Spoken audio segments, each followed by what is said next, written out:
and they also found the same thing. And by that time, we came to know that even in the state government, in routine process, boron was not analyzed at all. So when we insisted on taking the things, and please remember, there were 4 crops from where we selectively took the data. It is not even the entire district completely covered under that. So it is the potato, sugarcane, and of course paddy and wheat area. So we are sure of the data, not because it is only we did it, it is also because it has been cross-checked by the state government, but unfortunately that time we didn't have that kind of collaboration with IISS, so that you could also cross-check that. But when we revisited, it is done in 1:10 scale, not at the same scale. And we found by and large the trend is similar. So it is not only checked by us, it's checked by others, it is rechecked by us at a 1:10 scale. That's the only comment we can make. But with time, boron use is increasing. So maybe there is some shifting which will happen by another 4-5 years. We are not denying that. Thank you. Thank you very much for the support. Yeah. Hi sir, this is Puneet from Rio Tinto. So I have a question, just what is the time frame to produce a customized fertilizer in India? Now I understand this includes a rigorous process, right? Starting from identify crops, area, then geo-mapping, then getting into the formulation, getting approval from government. So wanted to know time frame in terms of months, year, right from conceptualization till the materialization actually happens. 18 months. 18 months. If you wish to, let's say, start today, it will take 18 months. By then, you are ready with the approval from the government, because 1 season data they need to give the approval, and notification follows, and then you can start manufacturing and marketing. Okay. Thank you. Hello, sir. This is Supal Sharma from Epic Abundance. Nice presentation, sir. So we are talking about bulk fertilizers with micronutrients. Now, water solubles has also come along with the micronutrients. How do you see the scope of liquid fertilizers with micronutrients in India? I don't think I'll be able to answer that. I have very little idea about liquid fertilizer, so will not comment. Yeah. Okay. Thank you. Yes, sir. That is there. Yes, sir. So why, as an industry, we cannot go? Okay.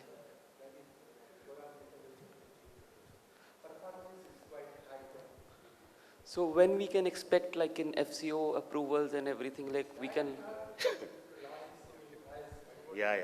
Okay. That process is a little tedious. No, I'm just asking you the scope, like how within. Okay. Thank you. Okay, Doctor. Sir, my question. Dr. Katyal, you have shown that sales figures, it was reducing. Yes. 4 years. What was the main reason? Is it, you have suppose 2 grades in one crop. How you are assuring farmer is using second grade invariably? Yeah. Is it that was the reason or some other reason? No. Footfall conversion was the main reason. Footfall conversion was not happening. Farmers were coming, they were inquiring everything, they were appreciating but not buying it. Because of price or? Because of the price factor. Because it was 200 to 300 rupees a bag higher than DAP and NPKs. Okay. Because of the zinc and boron. Right. Yes, sir. Thank you very much. Thank you very much, Mr. Singh. I think you made a presentation which is scientifically very sound. Thank you, very, sir. very sound. Thank you, sir. This is the way actually customized fertilizers have to be designed. But don't get disheartened if your company has closed it. I can tell you that it takes nearly 5 years for the design process. Right, sir. Because you have to have empathy, you have to have innovation, and you have to have prototype, you have to have testing, and then retesting. And so 5 years is one cycle. There is another 5-year cycle for introduction. Yes. So your company was too hasty, I would say, that they were, and third point is that we should not get actually disheartened because of the price. Yes. Price can be overcome by actually working with the farmers. Right. That is what the empathy Absolutely. is all about. I agree with you. That is the understanding. That Yes. is actually in natural resources, but this is also a resource in which farmers get interested only if they are convinced they are making more money than they are investing. Yes, yes. That's the only point. If we bring home, then they will make lines, queues for you think. I think this is the way forward, and customized fertilizer, in my assessment, hold future. Very big future, actually, tell you very frankly. Thank you so much for the encouragement. Thank you so much. Thank you. This is the way to manage soil fertility. Yesterday, somebody showed slide where now 9 or 10 elements are missing. Yes. Now, we cannot educate farmers to apply those 9 elements, Yes, yes. but we can definitely educate the farmers to use one product, which is costing little more. And again, I repeat, as I said yesterday, let us come up with a concept paper, a white paper, or a strategy paper to actually analyze the whole thing. Then knock the door of the government that, look here, this is what is required. And I don't think government is immune to that. Let's not get disheartened that policy is standing in the way. Policy is an opportunity to invent and reinvent. Absolutely. I agree. Thank you very much. I congratulate you for your approach. It's an excellent approach. Thank you, sir. Thank you very much. One last question. Thank you, Mr. Singh, for the wonderful presentation. I'm Nadeem from Advents. I have a small question. I think what, in your opinion, is the biggest challenge for you in terms of focus on this particular category? Was it the policy, or was it the adoption level of farmers? No, simply, for me, the experience suggests that it's a policy. Okay. Because so long as you have a policy which is discriminating among the fertilizer, it will promote some and pull back some. So this is a policy, current policy, I would say, is a discriminatory against customized fertilizer. And what was the reaction of farmers? Was there a repeat purchase farmers, of these products? As I said, they turned around. It took time, but after 4 or 5 years, they started buying. Potato farmers were still they are demanding even after the plant has closed. So there is a turnaround. The last comment with which I just stop here is that, I'm available even during tea time. You can have, discussion on this. The last comment which I wanted to make is that 24 million tons of fertilizer is used as basal. Even if part of it is customized or fortified, the chances of micronutrient industry growing leaps and bounds. So that's the potential which is there. The requirement is that the micronutrient industry need to have one voice and pursue it relentlessly through whatever association mechanism is in place with the government. And government, I can tell you, is reasonable, very open, very efficient.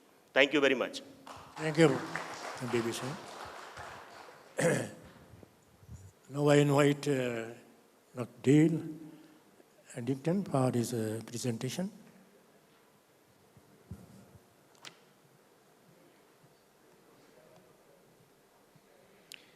Thank you very much. It's been an honor to be asked to speak here today, to be able to share the podium with so many distinguished guests. I apologize if I get a little excited in my speech and speak too fast for people to understand. I have a tendency to do that, but I'll slow down momentarily. I was inspired yesterday by another presentation to begin writing an article or a letter or perhaps an introduction for this. And I won't read it to you now because it became very lengthy, and perhaps I'll save it for a magazine at some point in time. I do come here from North America, where less than 2% of the population are farmers. Those farmers are forced to continuously innovate, to make do with less labor, because fewer and fewer people desire to work on the farm. The media that's focused on agriculture is full of news about using new technologies to collect data on crops and to make applications of fertilizers, pesticides, seeds. But so far, we still collect samples of the soil and of the crop to determine the excesses and deficiencies in order to develop a balanced fertility program. We can't just look through a satellite and tell what the farmer needs. The means of delivering that program to the field are many. While not all include micronutrients, I would say that there is a growing awareness of the importance of micronutrients. I've spoken at several conferences in the past few years, educating industry on the market potential. Potential, I say, because if you sell it, you can make money on it. But you still have to make sure that it works, because if you don't provide benefit to the end user, to the farmer, then he won't buy it again, and you won't make money on it again. So the technology has to work, has to be the right technology in the right place at the right time. And there are many different technologies that are used to manufacture fertilizers. I'll jump into just a couple of those. So here's a selection of products that are available in the marketplace in North America as dry fertilizers. Zinc sulfate monohydrate, oxysulfate product, zinc carbonates, zinc lignosulfonates, sucrates, oxides, phosphate complexes or fortified fertilizers. Liquid fertilizers include zinc ammonia complexes of various ranges or concentrations. Again, lignosulfonates, chelates. These are just the major classes of zinc fertilizers, to which you can add differing concentration, brands, mixes, develop literally a cast of thousands of products that are available to the farmer. There are many technologies available to produce or provide zinc to the plant. Homogeneous, compounded, fortified fertilizers are just one of those, although there are very few facilities left in North America that produce those. I think with a recent closure, we're down to 3, and I operate one of those. There's also sulfate forms of nutrients, oxide forms that are all incorporated into the granule, as has been described here by others. Compounded fertilizers can also include micronutrients that are incorporated into an ammonium sulfate or a reacted ammonium sulfate mixture.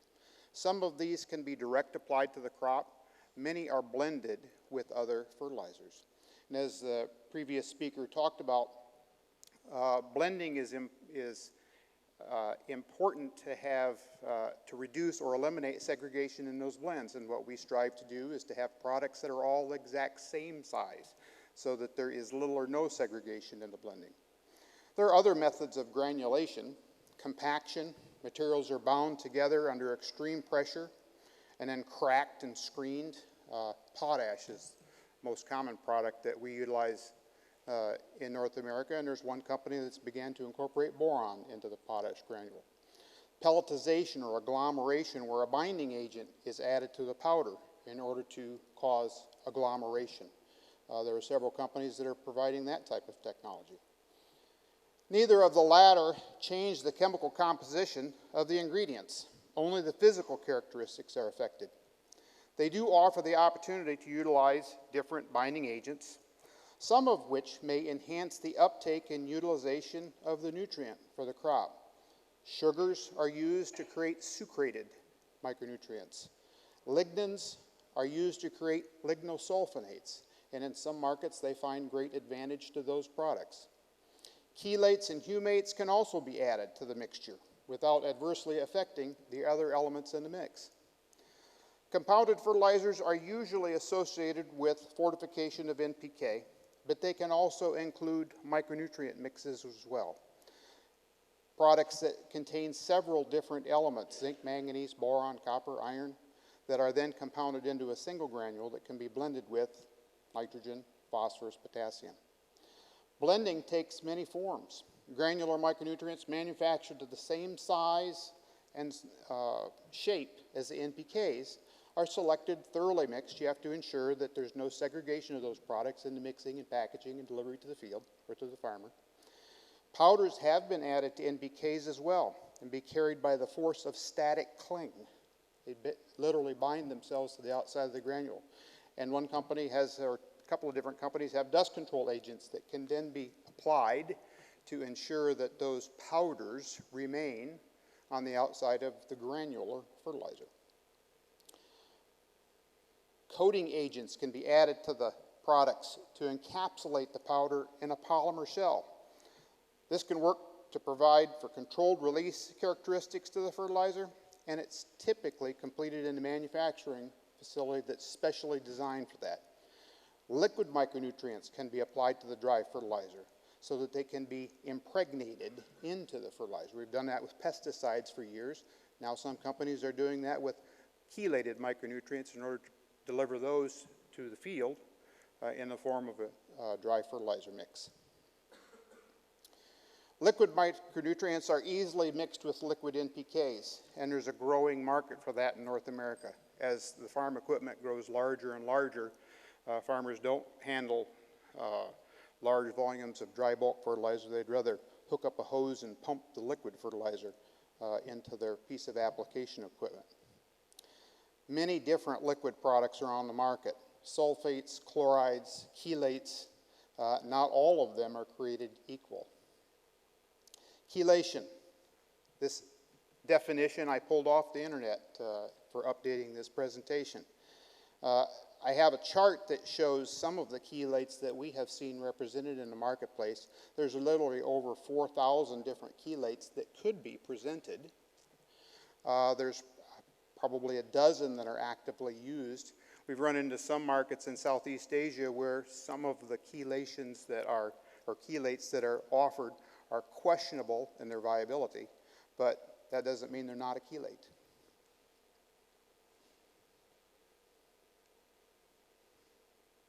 Oops, push the right button.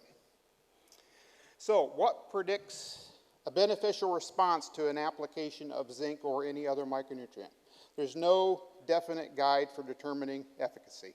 Some universities say that water solubility is the standard by which we'll be evaluating efficacy.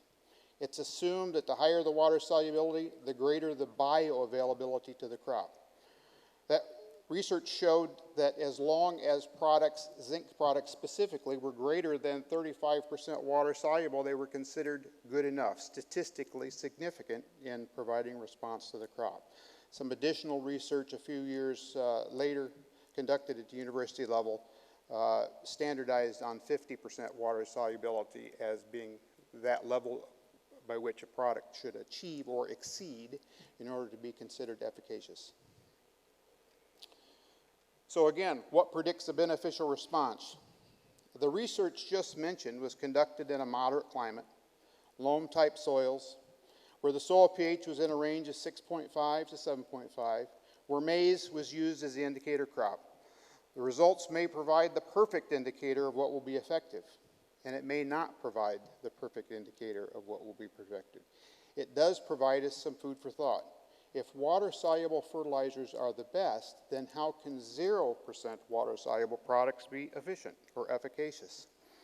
Some agronomists in some part of the world use citrate solubility as a standard for measuring potential efficacy. If you're going to plant a crop on a low pH soil, then why not consider what would be released or made available to the crop by a low pH product such as a citrate. Known fact that zinc availability in soil increases as soil pH decreases.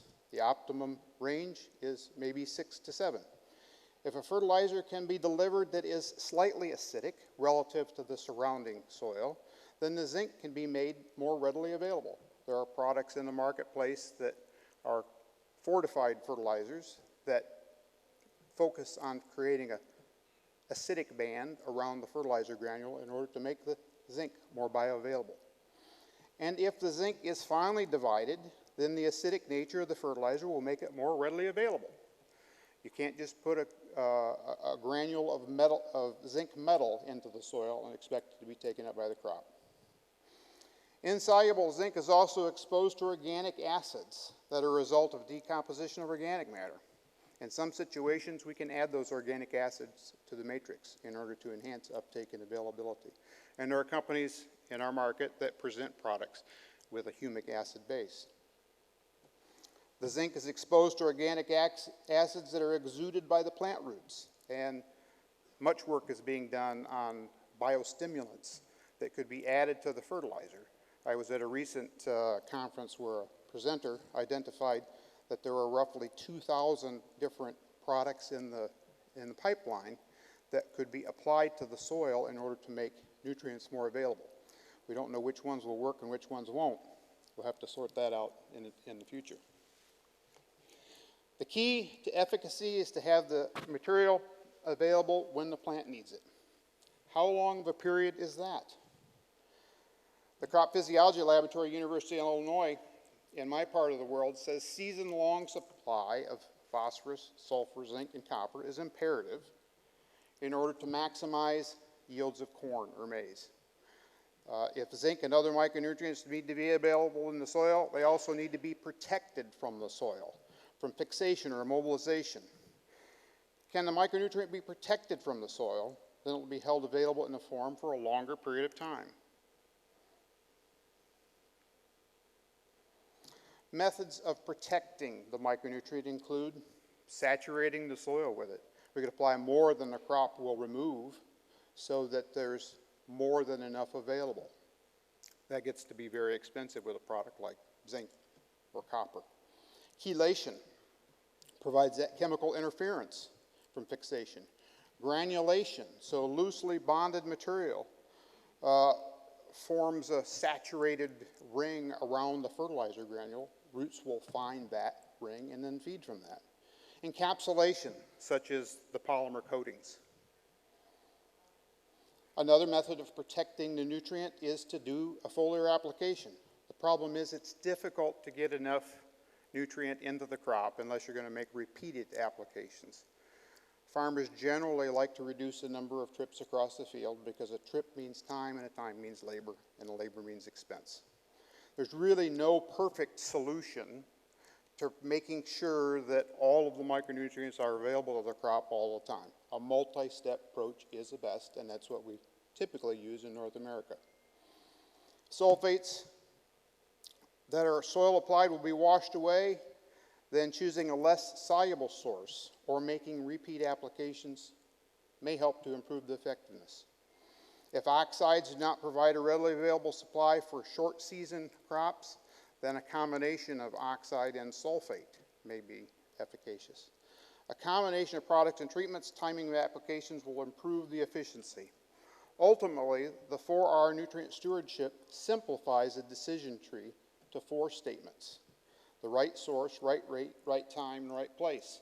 That's an initiative of the Fertilizer Institute, which I'm a proud member of the board of directors, International Plant Nutrition Institute, International Fertilizer Association, Fertilizer Canada. And it seems almost too simple to be true, but the more you think about it, you have to pick the right product for the right place and time. Not just based upon cost, but based upon what's going to provide the greatest benefit to the grower in the end. I'm here as a representative of 3 different companies that exist in the United States. We have 3 different companies, 3 different brand names. We make zinc sulfate at one facility, and we make a combination of products at the other 2 facilities that we refer to as oxysulfates. Combinations of oxides and sulfates designed to meet the customer's needs, requirements, based upon specific geography, based upon specific crops. So the plant that I'm located at, we produce over 70 different products in a year. We produce not only single element products, but multi-element products, compounded fertilizers if you so choose, or fortified fertilizers if you so desire. In order to meet the needs, in some situations, if the grower is large enough, down to the single grower level, based upon soil tests, tissue tests, field observations, yield data, in order to try to fine-tune the program to the grower's need. The name of the companies are in the literature. I saw a piece that was in the International Zinc Association's folder that you all received yesterday that had an advertisement when our companies joined the IZA. And so I would encourage you, if you have any questions at all, reach out to me via email. I'll attempt to answer any questions if you have any for me now. Thank you.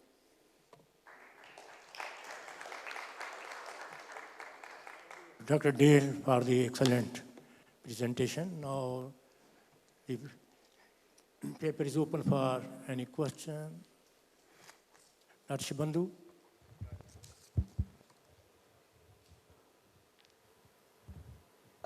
Thanks, Dr. Dale, for raising many thoughts, thought-provoking aspect regarding the product development.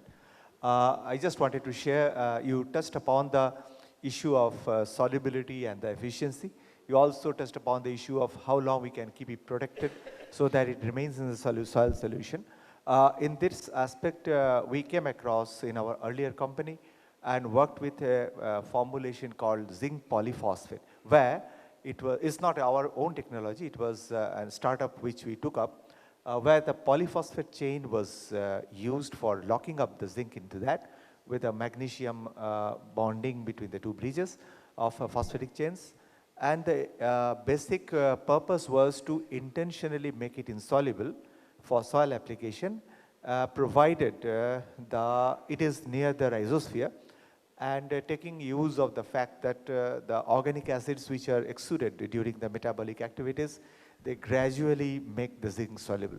And we had at least in 5-6 states in some of the major crops which we intended to use, and we saw the amount of zinc to be applied in absolute term when it is compared with zinc sulfate, which is the predominant way of managing zinc, was almost 1/5. So that is the kind of experience we had. But of course, that product is there in our fertilizer control order. So any other company who might want to pursue that may be a good product, yes. But yes, I just wanted to share that these are kind of new approaches which needs to be done in micronutrient. Otherwise, we can't come out of the shell of 2 to 5% use efficiency. This one. Thank you. Thank you very much for your comments. We have manufactured products for customers in North America and the northern portion of North America that have much shorter growing seasons and wish to have the highest water solubility because of the short season of the crop. By the same token, we manufacture products that are shipped to Malaysia and Indonesia for oil palm, and they want that product to be released over up to a year's point in time. And soil pH is a 4.5, and so we produce them with the lowest possible solubility so that they'll be quote unquote naturally released when the crop, as the crop takes it up. I'm very intrigued by the product that you just talked about. I read about it. Thank you. Yes. If there's no more questions. Doctor, I have a question. So there's an announcement that I need to make. Ladies and gentlemen, any moment now, the alarm will go off. That is the hotel's fire drill alarm, which is a normal drill which they have every month. There's nothing to panic. Kindly remain seated and continue with the session proceedings. So once again, do not panic and do not rush out on the alarm or the announcement for the fire drill. Thank you. Over to you, sir. Dr. Thakkar, I have a question. If you do rush out, I'll just assume that you did not like my presentation. One question from I have a question here. Thanks, Dr. Dale. Quick question about the 4R stewardship that we were talking about. We were talking about right place, right time, right rate, and right source. So when we're talking about the right time, what's your take on this discussion that we've been hearing since yesterday about bringing everything under one hood in a customized fertilizer or a fortified fertilizer? And how has your experience in the United States and Canada and other countries where 4R stewardship is being followed? So what's the take? Like, is it the right time there, or is it more like a competing resource and it's going to go because it's life?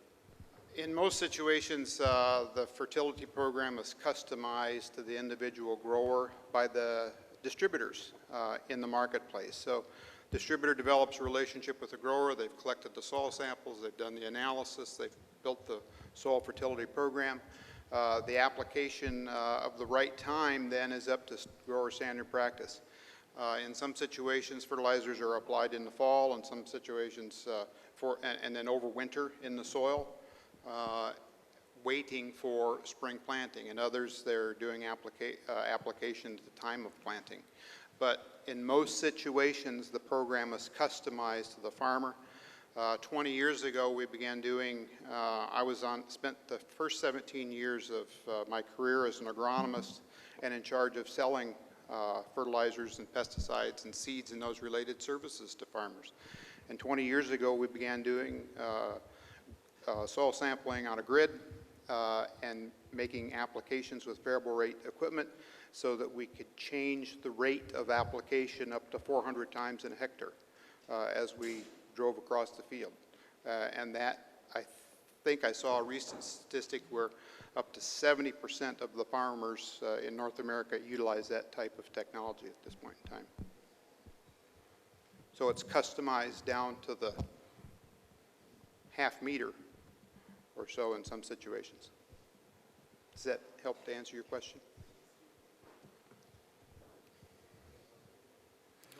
There's also combinations in some situations where the farmer may choose to use a fortified fertilizer as the base dose and then to do modifications at the time of planting or when pesticides will be applied in a co-application. So many opportunities to not just apply a single fertilizer at a single time, to make multiple applications in different forms. In some situations, more and more foliar feeding is being done, especially of micronutrients.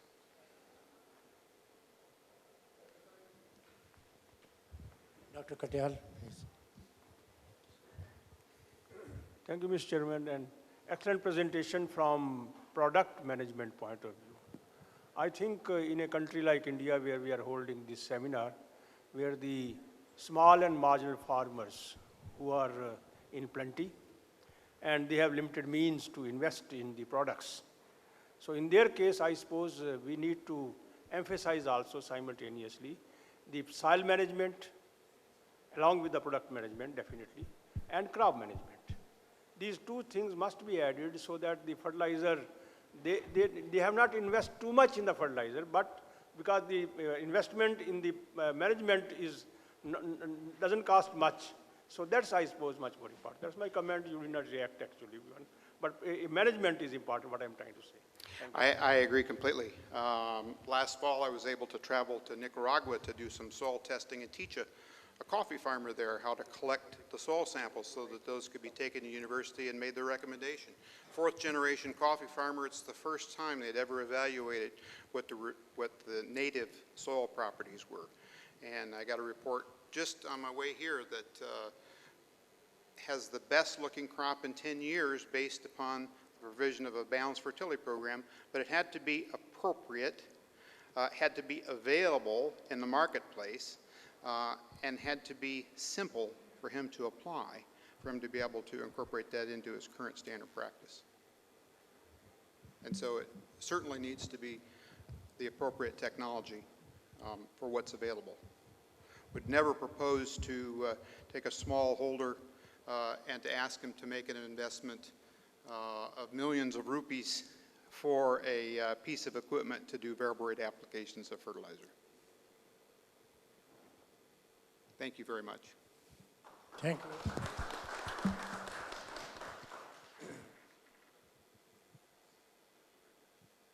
Now we come up to the wrap up the session with a few comments, and I think the paper presented by Dr. Dale Addington, it is represent to the United States, where the farmers, they have a very large area, and they have a very definite cropping system, soil cropping system, where they are making it. So it is always economical to make the fertilizer, all the nutrients which are required to be applied at one go. It is more economical and beneficial, both for the companies and for the farmers, in that to make money by the farmers and by the company. But in India, the situation is very different, where we have very small farmers, marginal farmers, and medium farmers. There are some also large farmers which can adopt this technology. There's no doubt about that. But the question is that whatever information we have so far, it is based on soil test largely, and based on the methods which have a predictability, forecasting for the response only vary from 70 to 80% maximum. So whatever delineated area you have made, we have to cut down 20% or 30% of that. That is not efficient because not giving response in that. It may be marginal, for single. That is what is there. Beside that, we do not have a plant test or response studies to the crop here. It is only the methods which simulate in it the predictability. On the basis of that, we are making our recommendations.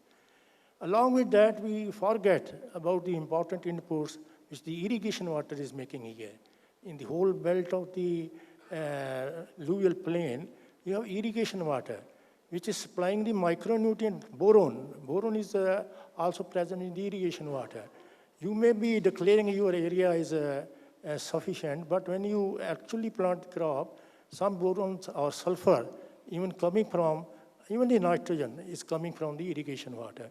We had to make a a kind of a compensatory element there for making our recommendations.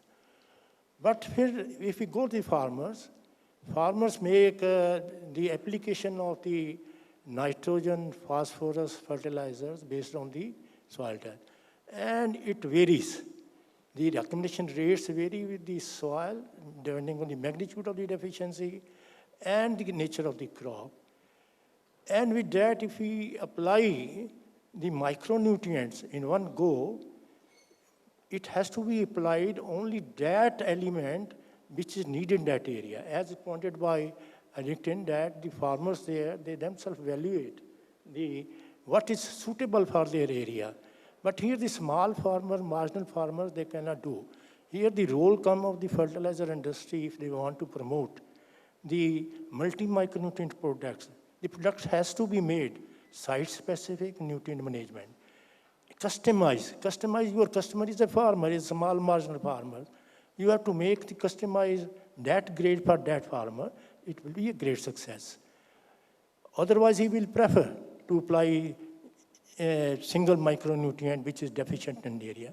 Then he raises a question, why he should apply boron in a multi-micronutrient if the soil is only deficient zinc? Another point comes that as pointed out, the availability, the residual availability of the zinc and the boron is there. It may be available also for the next 1 or 2 crops. So its application has to be made to the 3rd or the 4th crop. But by default, if the multi-micronutrient fertilizer they are applied and recommended, the farmers are by default adding extra amount of the micronutrient that. This needs to be taken care of by making the recommendation. It's very important for the success of the customized fertilizer, site-specific nutrient management program. They have to go to the grassroots. Unless we do not go to the grassroots, these will not find a much market in it, because the acceptability has to be there if the product is good for them. Nobody is going to invest extra money for that. When we call it, say, value-added products, value-added for the company or value-added for the farmer? If we say it's a value-added, boron and zinc, for example, which is now in the fertilizer control order compliant. So if we recommend that to the farmer, he is applying boron for nothing if his soil is only deficient zinc. So we have to have a single multi-micronutrient products. Just like we say NP zinc, NP boron, NP zinc plus boron, NP zinc plus manganese. But here manganese cannot be added because of the soil reaction. It gets immediately oxidized and large quantities required. And many crops, they need foliar application at the later stage, right time. As the question was raised, right time. The manganese deficiency, which has appeared, you have to apply very large amount in soil application, though it is not recommended there in the Punjab, where the widespread manganese deficiency wheat has cropped up after the rice wheat cropping system. So our research showed that it's the foliar application, right time now. There the manganese deficiency cropped up as soon as you apply first irrigation in the rice wheat system, not before that. Because the root proliferate and it goes deeper in the soil where manganese is not sitting. And there is a deficiency. So we recommended the right time, one foliar application before first irrigation should be applied so that the plant get a good amount of it. So the time is very. So 4R principle will work for different situations. That has to be, so there should be a good doctors, agronomist for the farmers, and farmer has to be educated. And therefore we have to have variable grades for variable situation. And that is a challenge before us. And as Dr. Katyal has very rightly pointed out, this has to be critically examined and put in a white paper so that we sort out all these disparities which has emerged. Thank you very much for giving me the opportunity to wrap up this session. Thank you very much indeed, sir. May I now request our distinguished chairman, Dr. P.N. Thakkar, to kindly do the honors of presenting mementos as a token of gratitude and appreciation on behalf of the organizers to our eminent speakers. We present to Dr. Sohela Akhtar. I would request the chairman, sir, to kindly do the honors. Thank you very much indeed, ma'am, for being here with us today. It's been an honor to be able to listen to you. Thank you once again. We present to Mr. B.B. Singh. Once again, thank you very much indeed, sir, for that very informative presentation.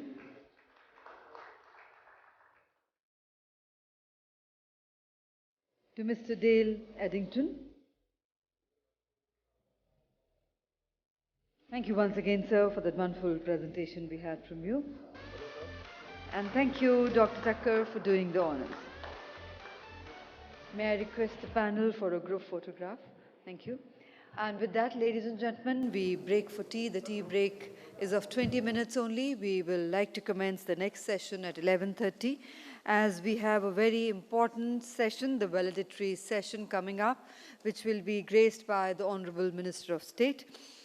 I would request everybody to kindly be back in time for the next session. And may I request all our eminent speakers of the upcoming session to kindly load their presentations with us before they proceed for tea. And once again, ladies and gentlemen, if the warning or the alarm for the fire drill goes off, do not panic. It is just a regular drill. Kindly carry on and enjoy your tea. Thank you.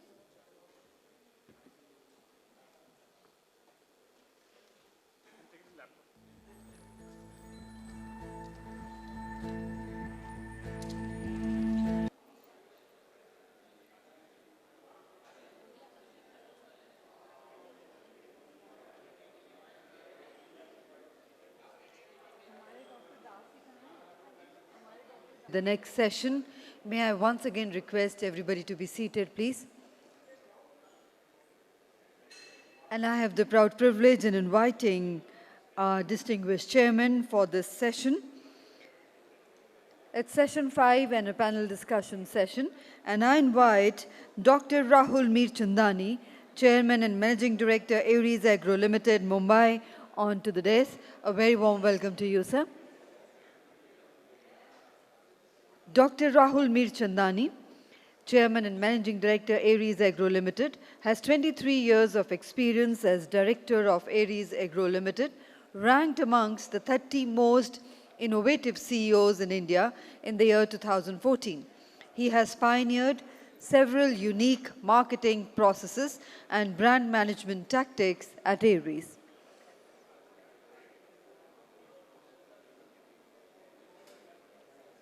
And I would request Dr. Sumitra Das, Director South Asia Zinc Nutrient Initiative IZA, to kindly do the honors of welcoming and honoring our distinguished chairman, Dr. Rahul Mirchandani, with a floral bouquet and a shawl.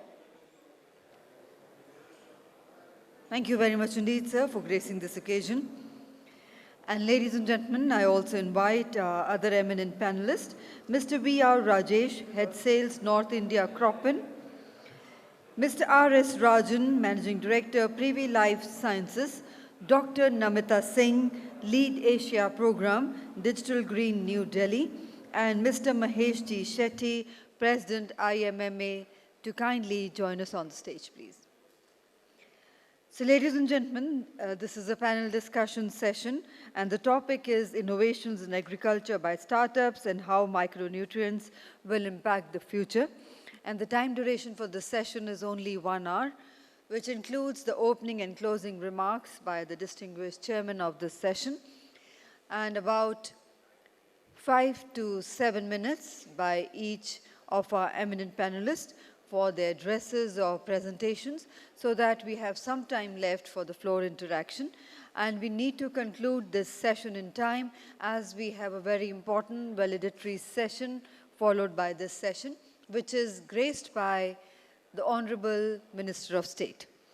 With those words, I hand over to our chairman of the session, Dr. Rahul Mirchandani. Over to you, sir, for your opening remarks and to kindly carry forward the proceedings.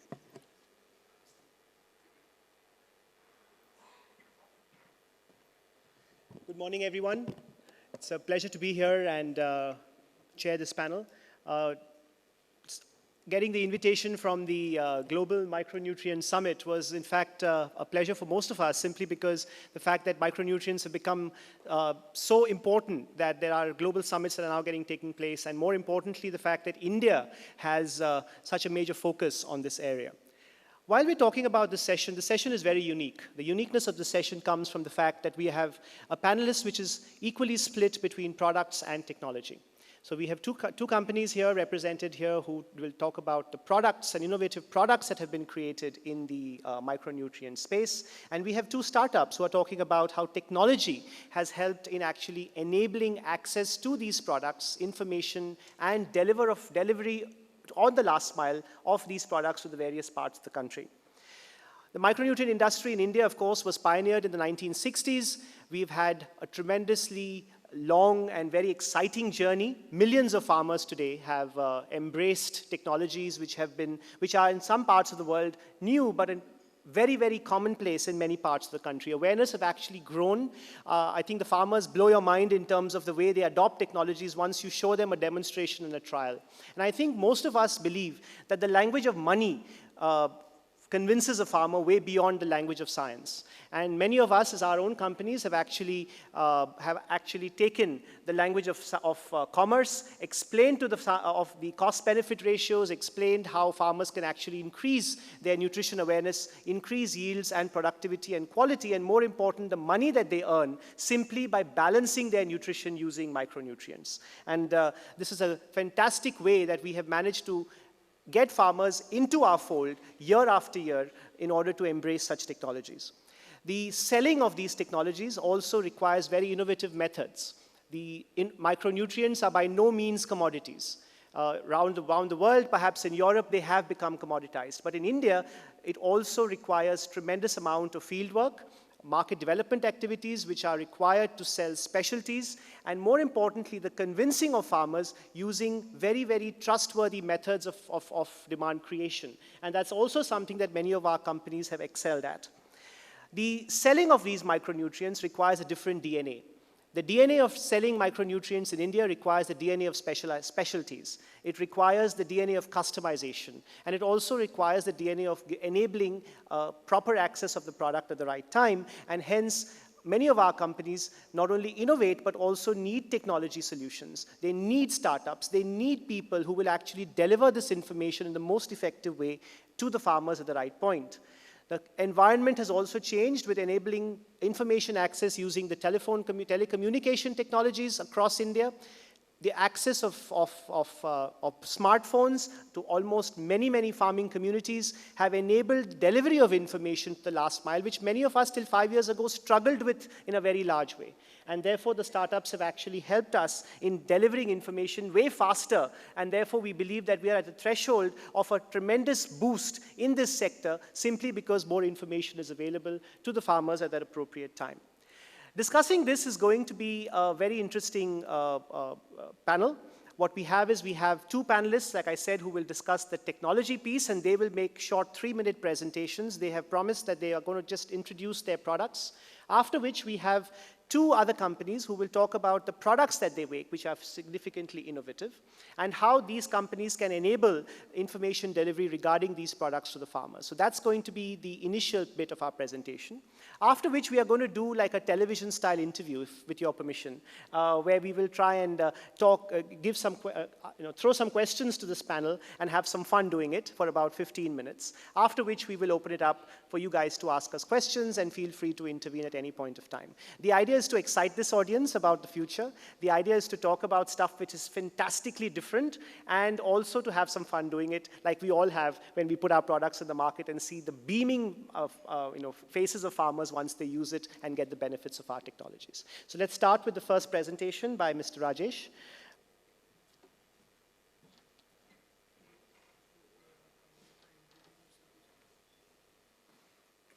Good morning, everybody. My name is Rajesh. I represent our startup, Cropping Technology Solutions. We are an agri-tech company based out of Bangalore. We started in 2009, and right now we're working with 44 countries right now. we are basically digitizing the entire farm and farmers to bring more traceability, more transparency in the business. Before, I thought I'll have a long pitch, but the chairman has specifically given us 3 minutes. He told 5 minutes before the discussion, so I think he's on a cut short note. So I have a small AV. I think that will be more right way to give you a brief idea of what exactly we are doing, and then followed by a small 3-4 slides. Please, the AV, please.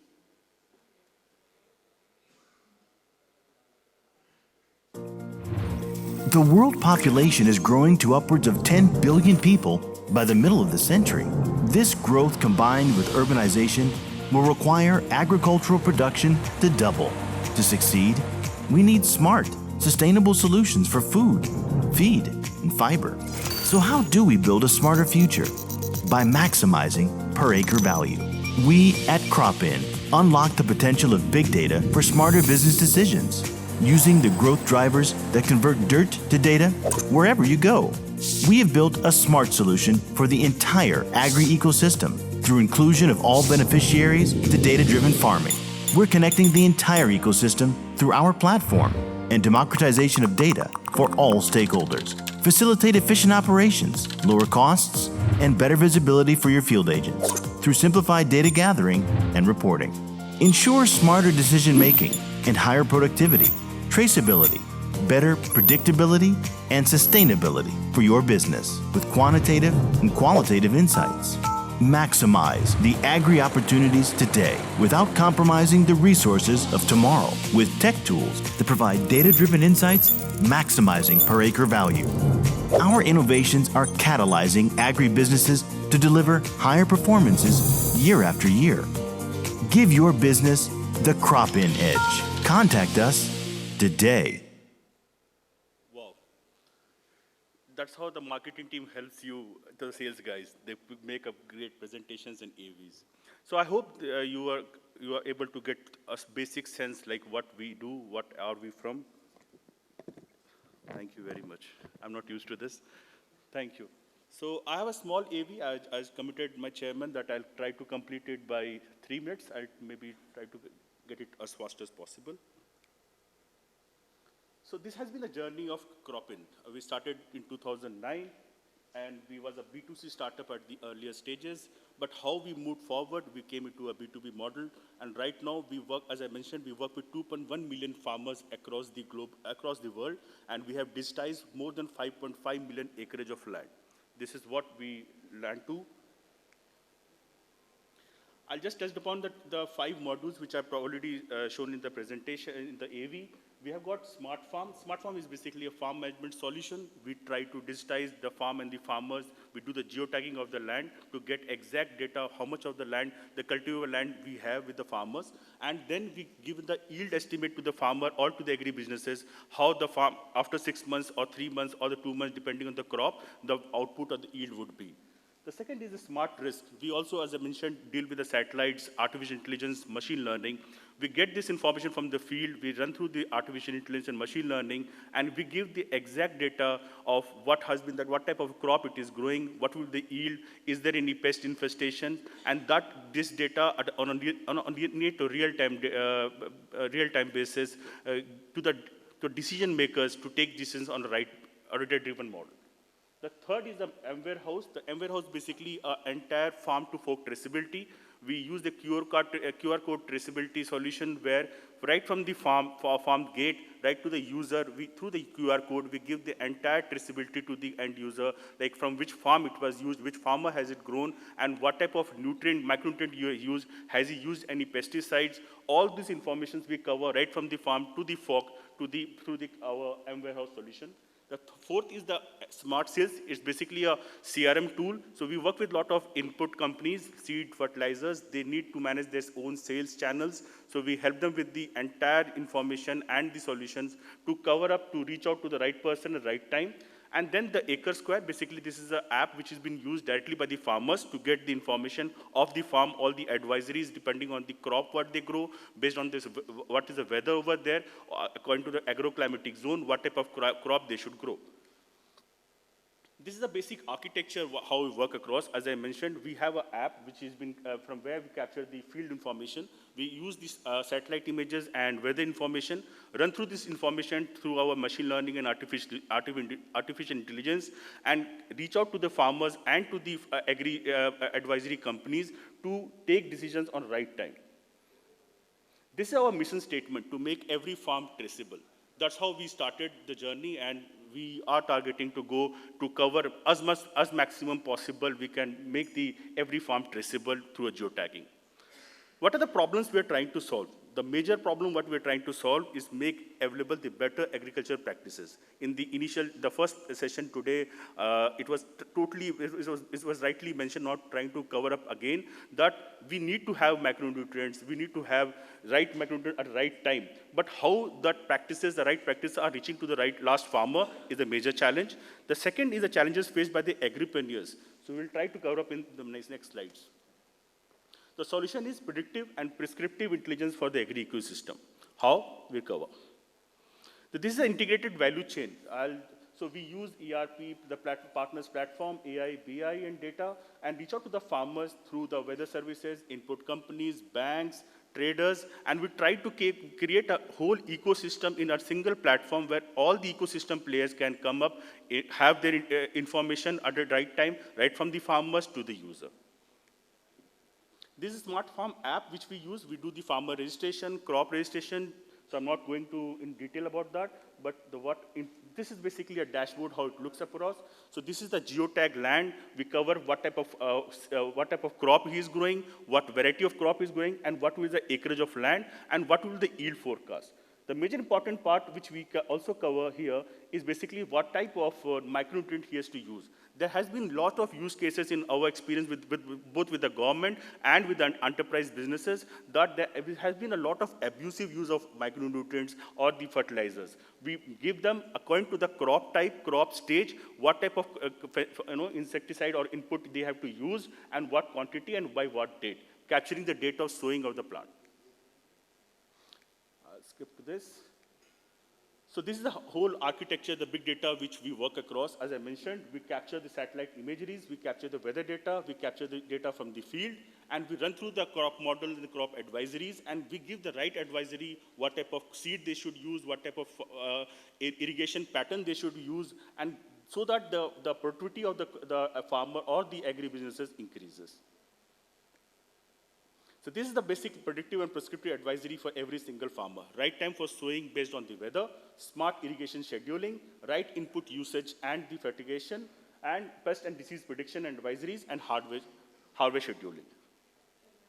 This is one good use case which we did with government of Bihar and MP. The project name was Sustainable Livelihood and Climate Change, where we reached out to the two districts, both in Bihar and MP. It was funded by World Bank. And here, what we did is that we created LRP's local resource person, the women farmers of that village. And from them, they were giving the advisories, right, what type of input they should use, what type of weather conditions are there in advance to create and lose. So the impact which we came across in this project was the farmers were very happy. They were aware, like, in next 7 days, what is going to happen, is there is a rain or is there is a wind, and which helped them to reduce the crop losses to 17%.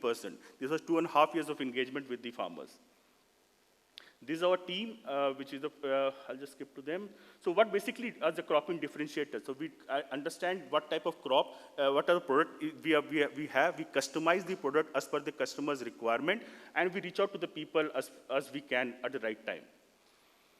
This is the global presence. We are available in 30 countries, 2.1 million farmers, 5 million acres of land, but we are an Indian agri-tech company.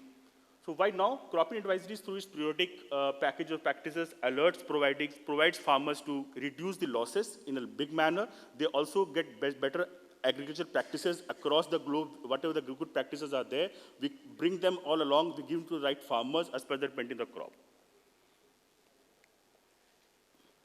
This is our target. We target to have 20 million happy farmers by 2022. Thank you. I hope Chairman had made your time.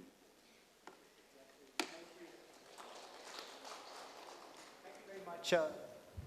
While we just had a first presentation from the tech companies, just want to have a feel of who's in the room. Any more other tech companies in the room? Can you just put your hands up? Any more similar startups, technology providers in the room? Okay, great. So that means this is something that perhaps many of us need to do, is to get more of these solutions aware. Also, the number of Indian manufacturers of micronutrients in the room. Can we have our hands up?